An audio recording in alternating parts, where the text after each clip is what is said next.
151. Your Mother Ate My Dog, the podcast. The Phoenician Scheme. Yes, First sir. Wes Wes Anderson Anderson. film. First one. Welcome. It sounds like, I don't know if this is coming across, but it sounds like on like a piano, you're like hitting two.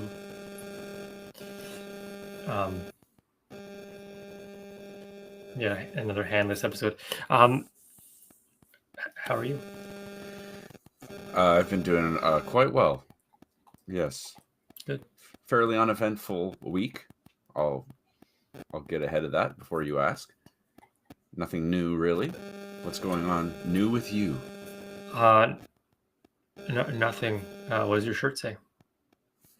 My shirt says NAC Outrigger. A North American Aquatic. Yeah. company. Center. Newport Aquatic Center Outrigger. It's in California. Okay, that's fine. Anything new? No, it's December now. It is December now. I watched the first 4 episodes of the last season of Stranger Things. The first 4 episodes. Well, that's all they've released. We've only watched the first 2. Oh, okay. No spoilers. I will not give you any spoilers whatsoever. How recently did you watch the last 4 seasons?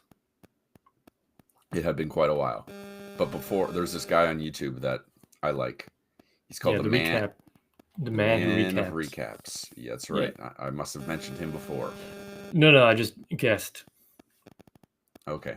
Well, yes, I watched his recap of the seasons up to the current one. It's like a nice little 16-minute video. Reminded me of everything I needed to be reminded of, and that was it. Could you pick your microphone up and then put it back down? Okay. It didn't fix it. I feel like everybody, all the good people who do anything are called the man of this, or right. The dude who juggles is the best juggler, right, in the world. Okay. I forgot to mention that we did watch the movie Freakier Friday recently. I've heard that was okay. How was it? Have you seen Freaky Friday? A long time ago. Yeah. Freakier Friday. Better acting, a better story, much more enjoyable to watch. Mm-hmm. It was probably one of my favorite movies of the year. Is that right? I forgot to also mention that this episode is brought to you by Freakier Friday, now playing on Disney Plus. Oh, great! That's quite the sponsorship you got there. I've never heard of a podcast being sponsored by a movie that came out months ago. I saw a woman today. She had shorter hair. She was waiting, so I was stuffing mail in a box in a kind of a complex where they had multiple boxes, and she was waiting patiently in my view. I was ignoring her because I was doing my job, and then finally, when I finished, I turned to her and I said, "It's all yours." And she looked just like Jamie Lee Curtis, and that's how I came up with that joke.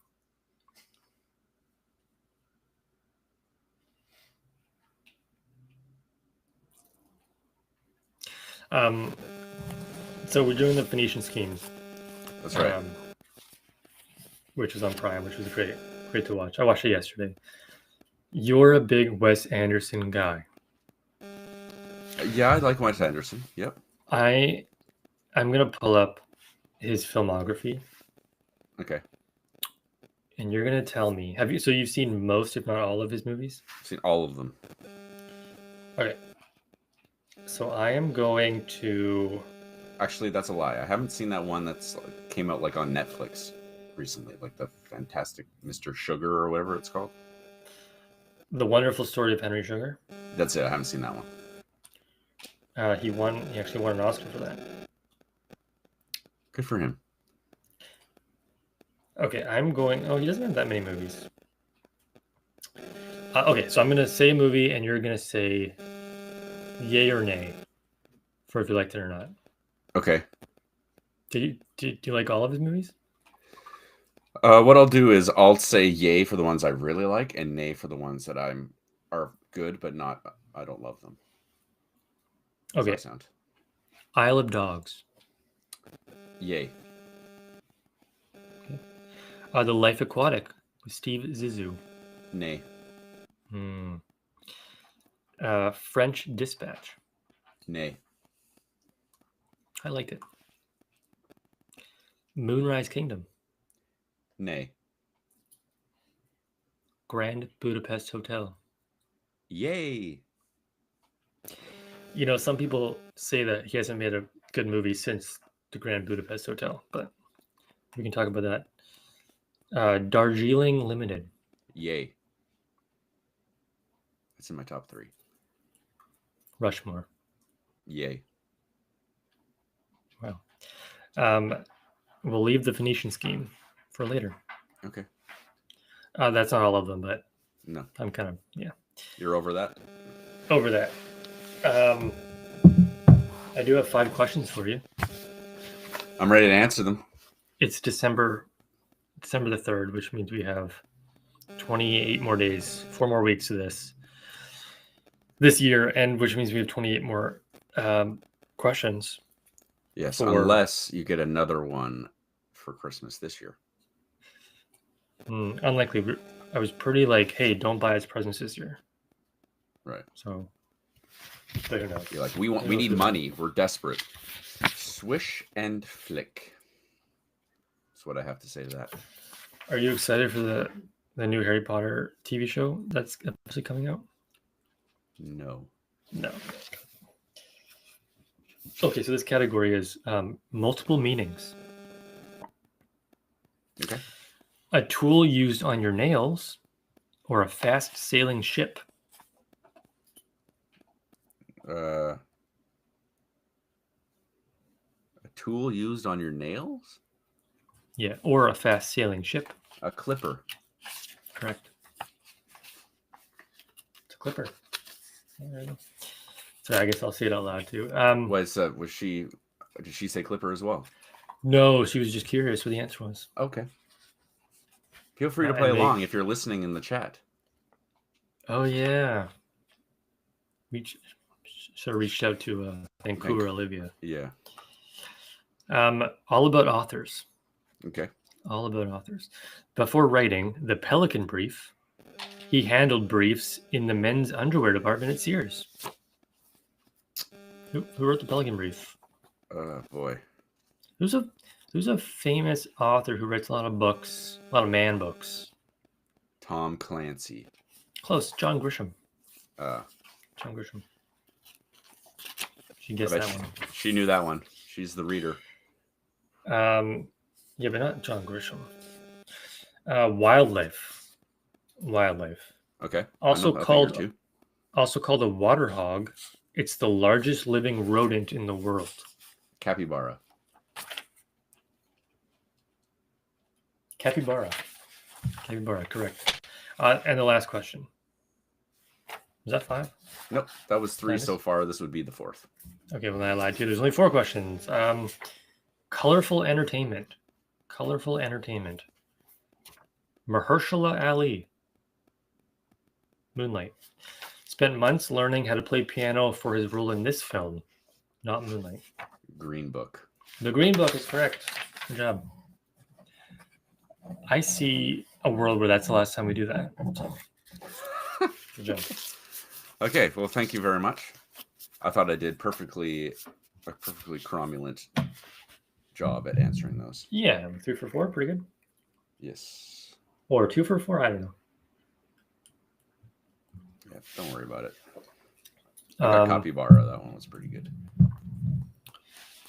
Are you doing presents with your partner? Yes, we always do a present each year. Have you completed the task?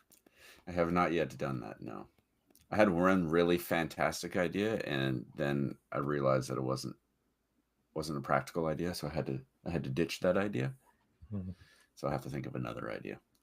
But I have to get four people I have to think of every year. I think of my mom, my dad, my brother, and Mackenzie.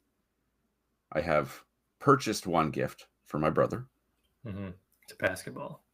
It's not a basketball.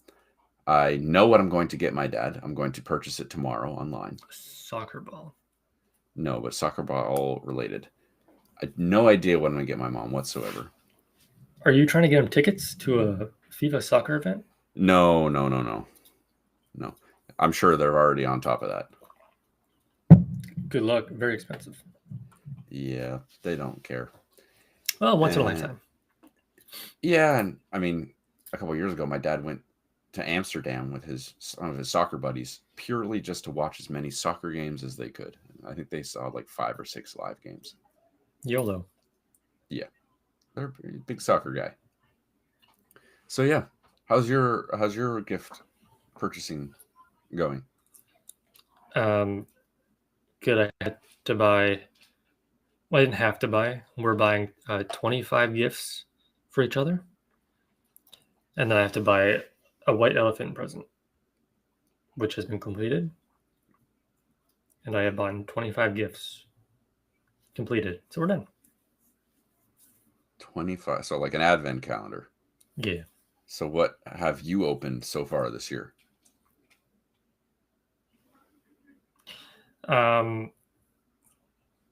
Well, we had a fight earlier today about it, so it's a little awkward with her sitting here.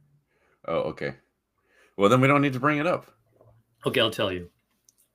Day 1, work socks. Oh my god. Day 2, Lindt chocolate. Yeah. Day 3, Christmas socks. Nice. Okay.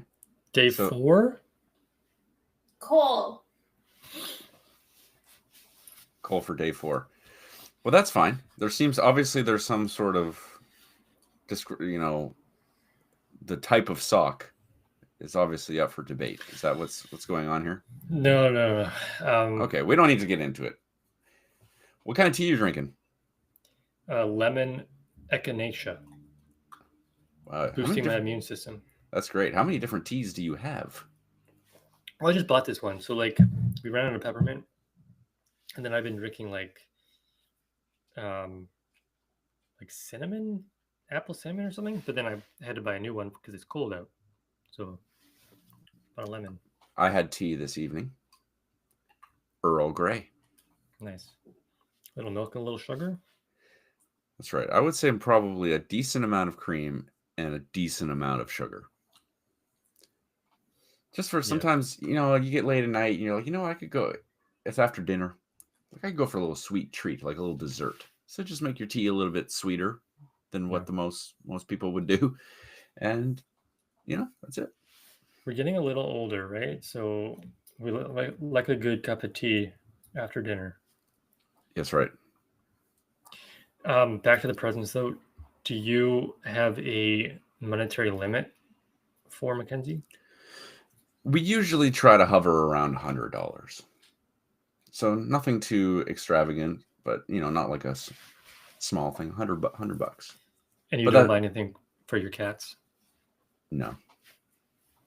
No, they're spoiled enough as it is. But like the $100 isn't like a hard, you have to keep it. It's just like, yeah, just keep it. Yeah. Nobody's showing receipts. Yeah, that's right. Okay. Great. Yeah. You guys got any trips planned for next year? I know you guys like to go places. That reminds me, I have to think about my vacation days next year. It's coming up. Picking is coming up. We have 2 weddings to go to. That's the only trips planned. The first one's in Tofino, beautiful Tofino, British Columbia, and then the second one is in Port Alberni, which is on the way to Tofino. There you go. So not like no one's getting married in Portugal or something like that. No destination weddings. No. I'm sure we'll go camping, or I don't know. We own a dog now. It's tough to plan stuff. That's right. We have the same problem with three cats. Yes. Hey, if you ever need somebody to look after your cats, let me know. You help me move, I help look after your cats. Yeah, or I mean that, or you could just like. I mean, I remember as I was leaving that day, that fateful day where I helped you move. You're like, yeah, we got to have you over for dinner sometime, treat you to some dinner, or we go out for dinner. And I said, that sounds great. And that was, I don't know how many months ago now. Yeah, but then I took you guys to see Mission Impossible. Was that after moving? Yeah, that was like 2 weeks after. Okay, we're even then. But yeah, I mean, we can look. We'll plan something. You can come over. I want to meet the dog. Meet the dog. Yeah. The only thing, people come over. People want to see the dog. Nobody cares about us. And then when I come over there, I'll make sure to bring up this fight about the advent calendar, just as a power move. Yeah. Well, and we'll be deeper into it, right? So it'll be like, 2 weeks in the advent calendar, and then all of a sudden it's, another pair of socks. Speaking of what's going on? I thought she unplugged something. No. Speaking of father-daughter relationships, you want to talk about the Phoenician scheme? I'd love to talk about the Phoenician scheme. I would. Before we talk about the Phoenician scheme, though. Okay. What would you like to bring up now? I did what I do every time before a podcast is I go through who's in the movie and then add it to our list of actors we've seen in all the movies. Yeah. We're over like 1,100 now, over 150 movies. But we welcomed 5 actors with this movie into our 3-movie club. Really? 5. So still Nicolas Cage and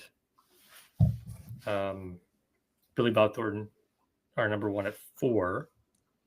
Right. And we have a bunch of people at 3, including 5 actors in this film. One of them is probably Willem Dafoe. One of them is Willem Dafoe.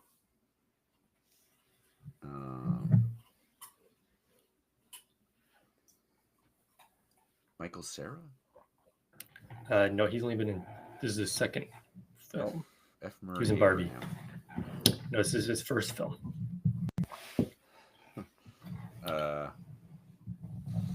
Bryan Cranston.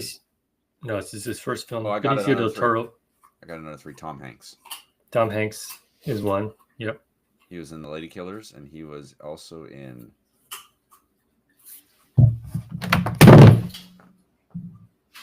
Sorry.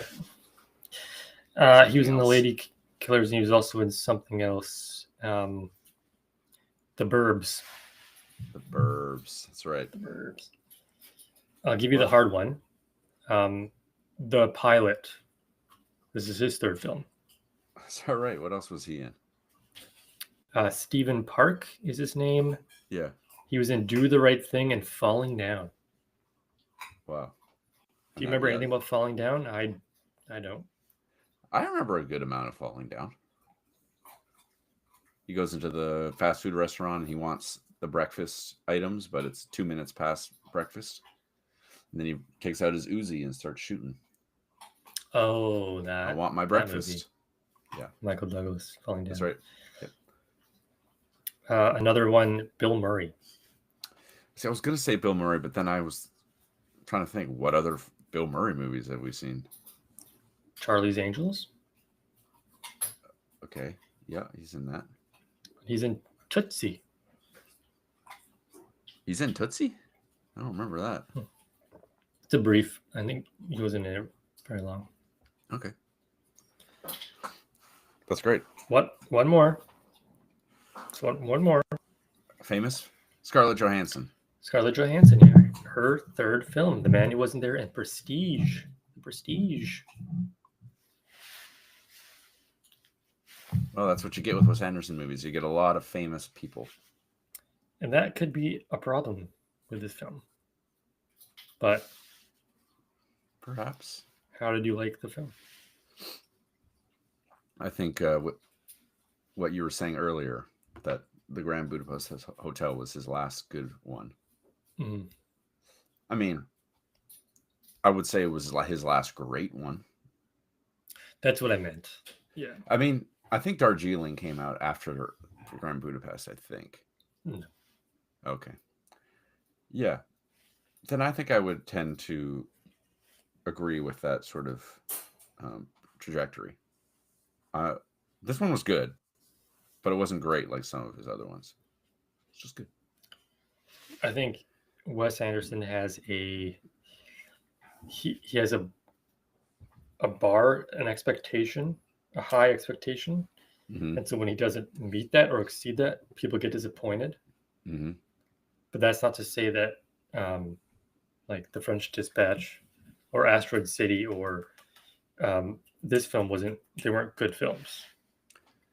Asteroid City was I like Asteroid City the most out of the more recent ones, for sure. But yeah, I don't know what it was about this one. I mean, I saw someone's review of this on Letterboxd, which I think I tend to agree with now, that his films end up becoming parodies of themselves almost. Sure.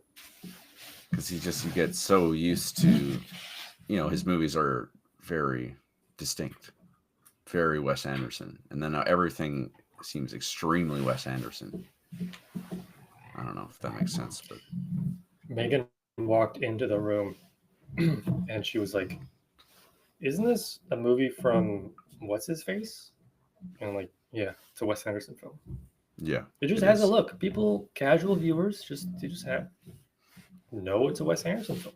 Yeah, this was a Wes Anderson film. He likes symmetry. Let's put it that way.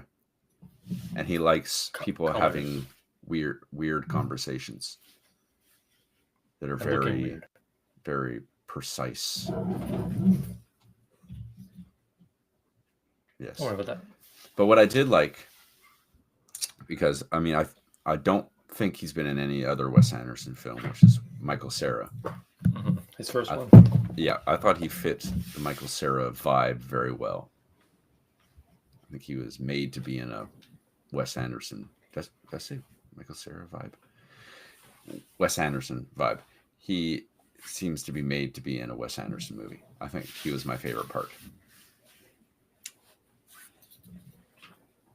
Or my favorite role, or character, or whatever you want to say. Part, yeah. Yeah. Seeing him on screen, that made you happy. It did. He was funny. That's what I like about Wes Anderson movies, especially like Royal Tenenbaums is one I'm thinking of more, very specifically, where there's a lot of tragic things going on, but yeah, it still can be funny. Mm-hmm. I thought there was a little bit of that going on in this one. May Gene Hackman rest in peace. Yes, may he rest in peace. Maybe not, perhaps not as tragic as Royal Tenenbaums, but still funny though. Haven't seen it. It's a good one.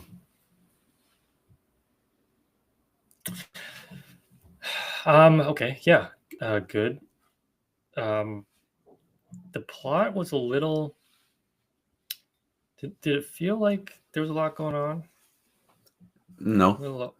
Okay. No, it was just kind of like the vessel to allow for the strange conversations and weird people. Wasn't really like a particularly interesting plot. And that's the thing too, what I like, some of my favorite ones of his, like Bottle Rocket and Rushmore and Royal Tenenbaums, there's like a lot of, they're more like emotional films. There's some sort of emotional thing going on, whether it be like love or death or something. But this one didn't really have too much of that, so it was kind of like didn't have something more substantial to latch onto. It was just kind of yeah, like the plot that really was kind of meaningless. That was the main driver of what was going on, I guess. Well, it was kind of about, father and daughter. I guess so, but I don't know. They're both just so absurd that I don't know if Benicio del Toro's character, like, if I cared that he rekindled his relationship with his daughter. I don't know. Just kind of like wasn't like a good guy. His daughter was played by Kate Winslet's daughter. Oh. One of those Nepo babies. That's it. I liked Benicio del Toro. Yeah. I thought he did great. He knew the assignment, and he did it. Yes. I mean, it was certainly the acting was very good. I mean, that's true of most people in most Wes Anderson movies. Yeah. I don't usually have much problem with the acting. Except in French Dispatch. I really don't like Timothée Chalamet, so I kind of hated every scene he was in, but okay. Yeah. I don't know. It's a little tough to talk about Wes Anderson movies because everyone knows what they look like. I wouldn't say this one added something new that other ones hadn't done. No, I mean, I think he does a good job in, like, parts of the movie stand out, like different scenes will stick with you longer than perhaps the plot of the movie. Like the basketball scene. I really like the basketball scene. I'll be thinking about that for a while. But overall, I didn't care as much for the whole plot, the whole story. Yeah. Like certain clips, I'm like, oh yeah, I really enjoyed that. But overall, it was like, it was a good movie, but it wasn't excellent. Right. Yeah. It was a little funny. It wasn't as funny as I was kind of hoping for, but there were some parts where I laughed. Michael Cera were most of them. Yeah. Is that your real mustache? No, but it's based on my... It's based on my real one. Yeah. Ha ha ha. Yeah. I think what appeals to me about Wes Anderson is I feel like I like things very organized and very, like, I don't know, I feel like that's how I organize my things, my stuff. And so the way it's very satisfying to watch things organized on the screen, everything has its perfect place almost. Like an OCD kind of thing. Yeah, like that. So okay. I find it very visually appealing, not just the way the props and stuff are organized, but just like how the shots are filmed. I like this symmetry. I think that's why I've seen all his movies except the Henry Sugar one. I haven't seen that one yet, but is it a movie? That's Cumberbatch is in that one, right? Yeah, I think it's a movie. Yeah, this is also the first Cumberbatch movie we've seen. We haven't even talked about, yeah. I mean, great character. He looked cool. Yep. He got colorful at the end and then blew up. I did like, and something that, I mean, it's not important, but the dude, like the very first scene with Del Toro Zaza in the plane, and then Oh, the his- dude just Explodes. yeah. I'm like, okay, Yeah, I did like that too, actually. here we go. Yeah. But yeah, just weird. I like Wes Anderson movies appeal to me because they're weird. They're different. They're quirky, Yeah. and in this day and age, it's comforting. Hmm. I do like the weird movies. Yeah. I think most of his qualify. Although they've gotten weirder, like his first one, Bottle Rocket, is hardly weird at all. Perhaps a little offbeat, but I wouldn't call it weird. Right. And Rushmore isn't particularly weird. But then they just get kind of more and more absurd. So it goes from like characters having real conversations that make sense, like that real people would have, to, in this one, almost everything people say, I don't think real people would say. Yeah. Different time. 1950s, different time. It's true. Yeah. Okay. What else?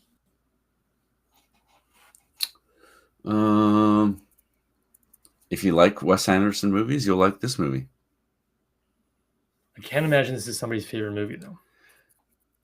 No, especially if you really like Wes Anderson. I think you'd just be wrong to think this is his best.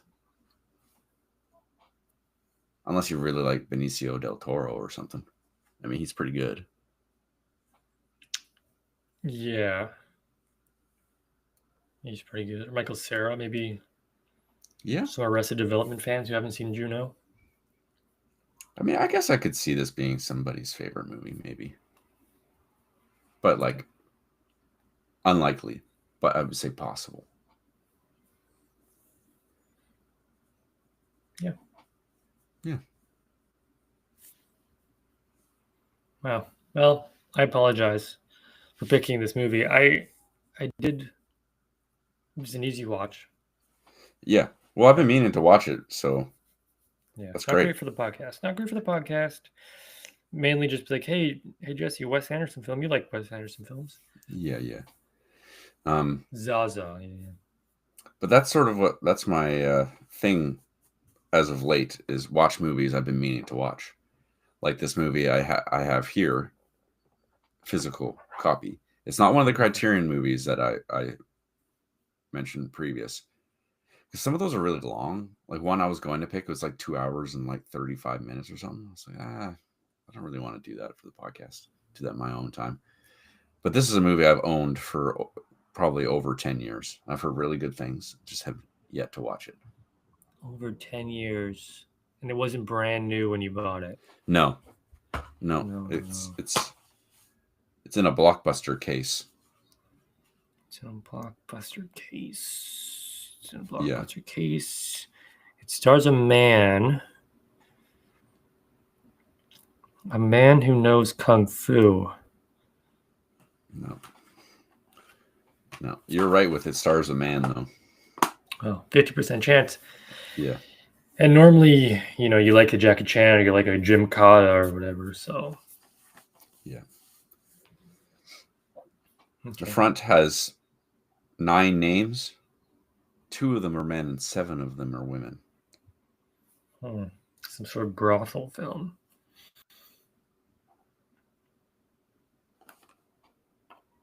Do you know any of the women's names? Oh yeah. Yep. Oh, yeah. Okay.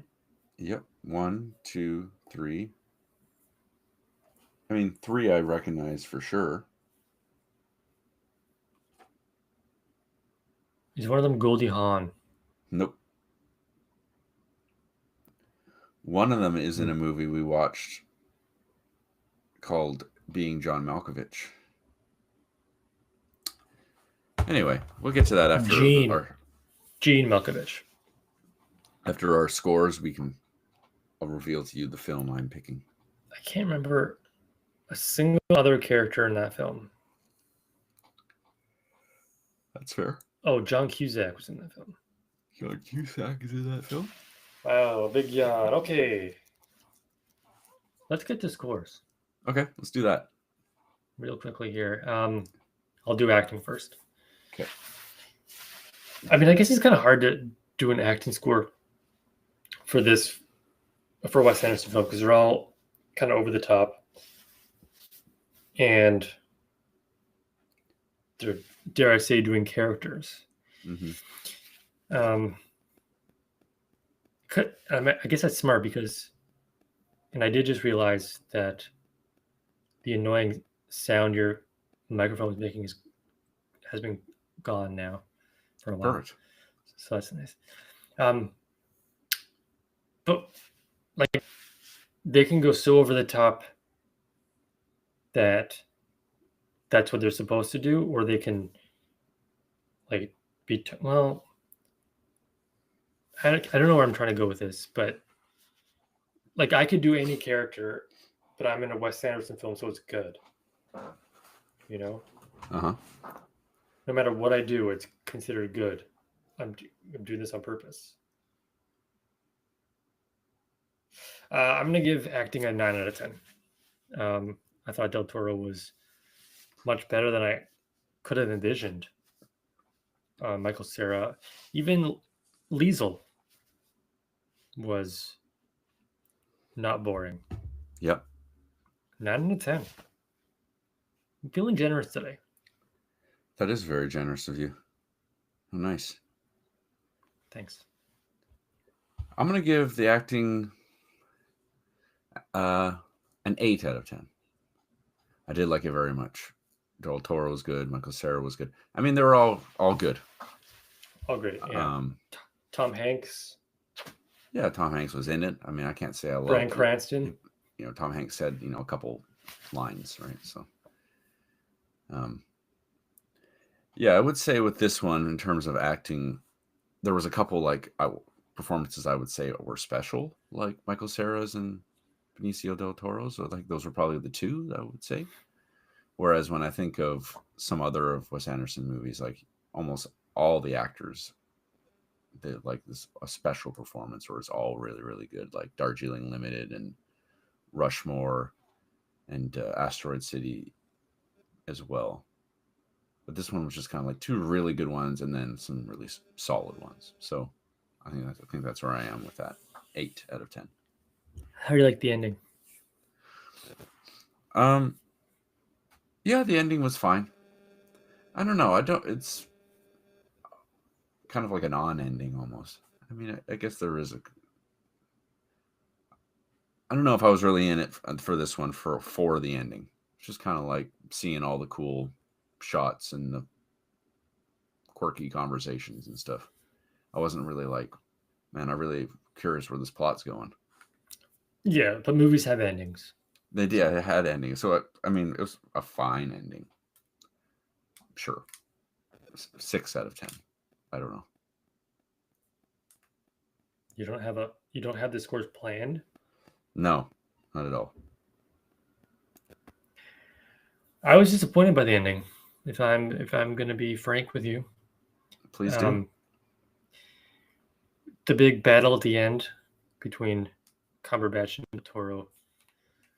Dude exploded much like the guy exploded in the beginning of the movie, which I appreciate that. That was a nice visual. Yeah. But then he just opened some sort of delicatessen or some cafe or some sort of restaurant with his daughter. I don't know. It felt kind of. I think they could have elongated it. Because like Michael Cera pulled out the ring. I was like, I proposed, I guess. They could have done something more with that. Mm-hmm. I don't know. It felt like abrupt, which is weird for an hour and 45-minute film, but I don't know. I just felt disappointed. Mm-hmm. 5 out of 10. Okay.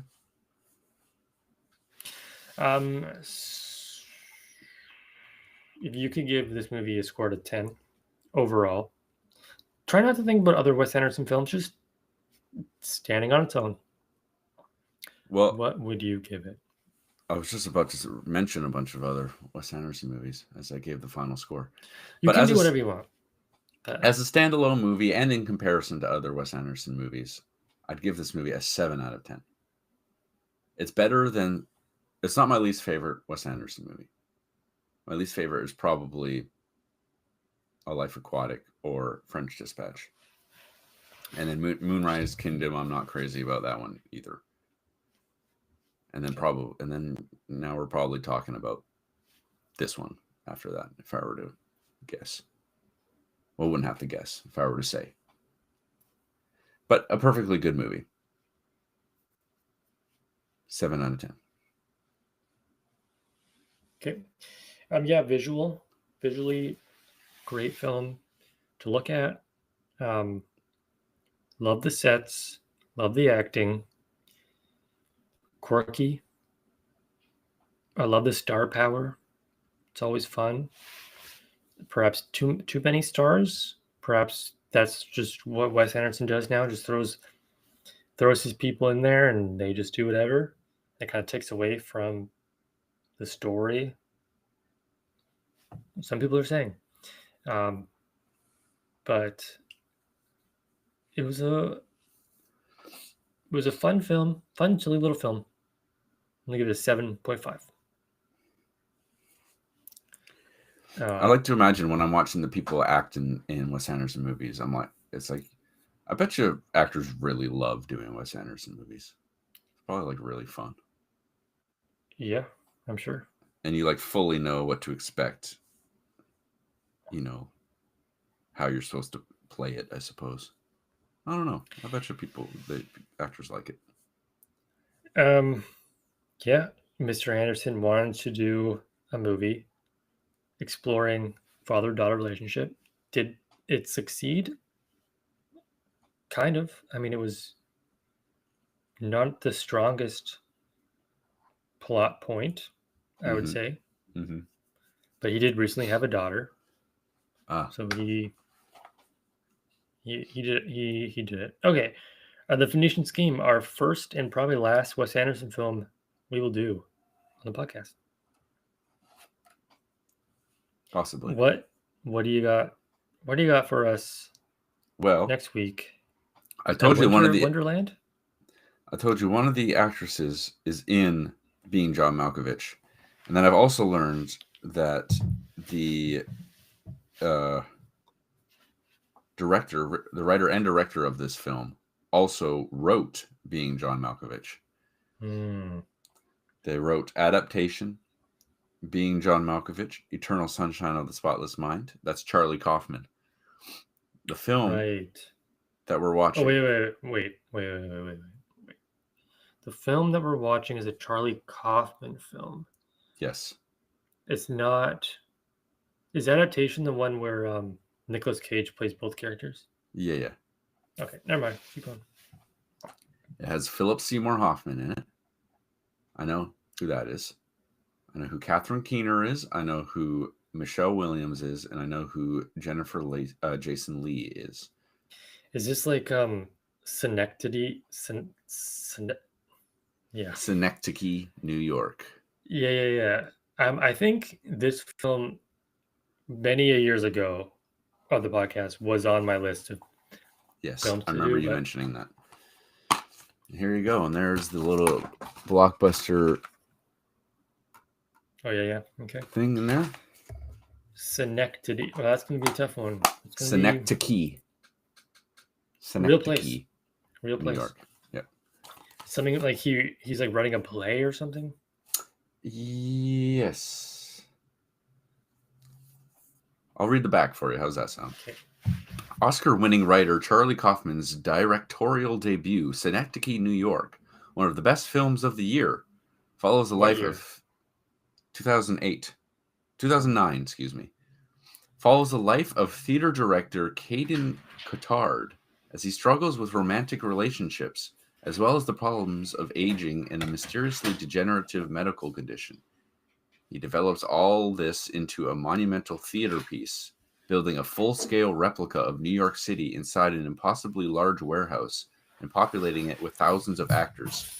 Letard spends the remainder of his life creating a piece so personal, epic in scope that the line between reality and art collide, and the universe that he has created swallows up everything within it. Jennifer Jason Lee. This will be our second Hoffman film. Yes, of course. He was in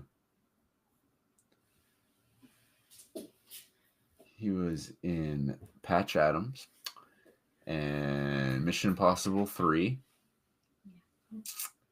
and Moneyball. Matt Damon. And he was in Jude Matt Law. Damon. He was in The Talented Mr. Ripley. That's right. He was. Yeah, he gets clonked on the head with a. Yeah, I remember that. Statue. Yeah. So this movie, Phoenician Scheme, came out this year, 2025. Yeah, yeah.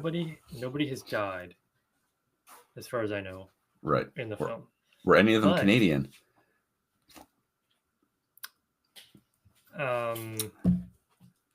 Is Riz Ahmed Canadian? I don't know. Maybe. Let's look it up. He was in The Sound of Metal. He was. He was in Venom. Yep. He's British. Ah. Dude is British. Unfortunately, Philip Seymour Hoffman has died. So He is dead. Yep. not Canadian. Not Canadian. No. Okay. Well, that's about it. Our Vancouver friend didn't show up today, which is fine. No, but I mean they came around this time last time, so we'll just wait. That's true. Wait a few more minutes. Yeah. So talk to me about your Christmas plans. Christmas morning, you're gonna get up and you're gonna give Mackenzie her present, and Mackenzie's gonna give you your present, and then you're gonna go to your parents' house, and they're gonna make you a Christmas brunch, and then you guys are gonna hang out, play games, and then you're gonna have turkey dinner. Yes. So lately, every Christmas, I wake up in the morning, I go to my parents, open gifts. Okay, stay there till about 11 or so. Then I leave there, and I go to Mackenzie's parents for lunch. Then we go home for a little tiny bit, and then I go to my parents for dinner, and Mackenzie goes to her parents for dinner. It is hard to kind of balance the parents. Yeah. Yeah. Are you okay with that? Yeah. Yeah. It seems to work every year. Okay. And then then you're done. You're home, and Christmas is over. Yeah, that's right. What about you? What are you guys doing? Well, we're in the power position for some reason, so we kind of dictate when Christmas is at both houses. So we tell, I call up my mother and I'm like, okay, we're coming over on this day. And she's like, okay, that's when our Christmas will be. And then Megan calls up her dad and says, we're coming over this day. And then he's like, okay, that's when Christmas will be. So we travel. We tell them we're the power couple. Okay. But we're spending Christmas Day here and then going over Boxing Day. Nice. Now everybody knows. Everybody knows. They'll follow you on your travels. Okay, well, I had a really great time this episode. I really did. It's one of our better ones, obviously. Yeah, I don't know about that, but I had a good time as well. Yes. Synecdoche.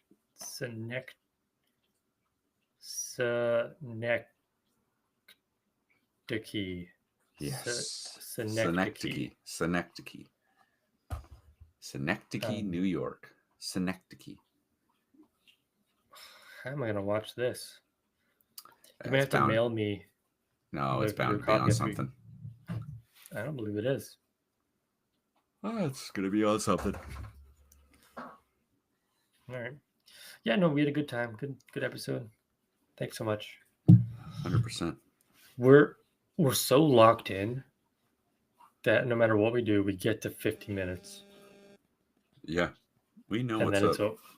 and then it's just our bodies are just 50 done. I don't want to, influence you too much, but the Phoenician Scheme got 3.5% on Letterboxd, which is exactly the score I gave it, 7 out of 10. Synecdoche, New York got 4.2 out of 5. This just feels like it's gonna be like an artsy film. Little indie darling, I don't know. We Some shall deep see. meaning. Some deep meaning. This We shall review see. says, "We out here sad as fuck on a Monday morning." Great. It's gonna be a happy film, that's for sure. Okay, thank you everyone for listening to all our, Kelowna Henrys and Parksville Donnas. Yeah, we all look forward to seeing what drink will be in your name next week. Thank you. It's an ongoing thing I go on. Yeah. Ooh, I'm landing on that. Okay, bye.